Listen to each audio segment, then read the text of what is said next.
शिवरात्रि रे जटणी तृतीय पथ उत्सव अनुष्ठित।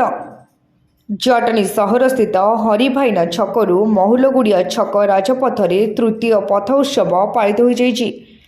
ଏହି ଉତ୍ସବ ପବିତ୍ର ମହାଶିବରାତ୍ରି ଦିନ ହେଉଥିବାରୁ ସ୍ୱତନ୍ତ୍ର ଭାବେ ଦେବଦେବ ମହାଦେବଙ୍କୁ ଉତ୍ସର୍ଗ କରାଯାଇଥିଲା। ସେଥିପାଇଁ 20 ଫୁଟର ଶିବ ମୂର୍ତ୍ତି ପୂଜା ପାଉଥିବା ବେଳେ ବିରାଟକାୟ ବୃଷଭ ମୂର୍ତ୍ତି ଦେଖିବାକୁ ମିଳିଥିଲା। ସାରା ଅଞ୍ଚଳ ଶିବମୟ ଅନୁଭବ ହେଉଥିଲା। अंशग्रहण करिथिबा अनुष्ठान माने शिवଙ୍କ ଉପରେ आधारित भक्ति संगीत, कुनी कुनी पिलांक शिव पार्वती नृत्य और अभिनीत होइथिला। हरिभाईना छकठारू महुलगुड़िया छक पर्यंत यह उत्सव समस्तक मन को छुई परिथिला। बाघ नाच, घोड़ा नाच, स्केटिंग, अघोरी बाबांक नृत्य, जोग, कराटे, सुरक्षा मंचर सचेतनता और पाइक आखेड़ा, तेलिंगी बाजा आदि सांस्कृतिक कार्यक्रम समस्त जटणीवासी मन को मोहि नेइथिला।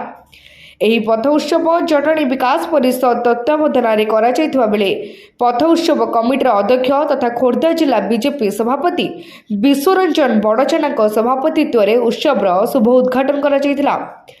ଡକ୍ଟର ଋଷି ପଟ୍ଟନାୟକଙ୍କର ମଞ୍ଚ ସଂଯୋଜନା କରିଥିଲେ।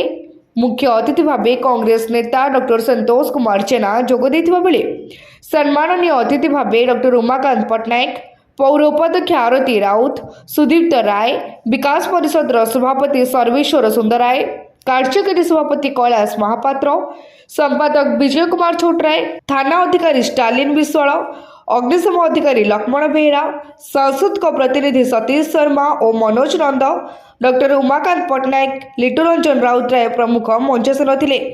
समस्त अतिथि यह उत्सव आयोजक को उच्च प्रशंसा करथिले। विश्वरंजन बड़चेना कहिथिले कि यह लोकों को उत्सव लोकारण्यरू यह प्रतिफलित होउछि।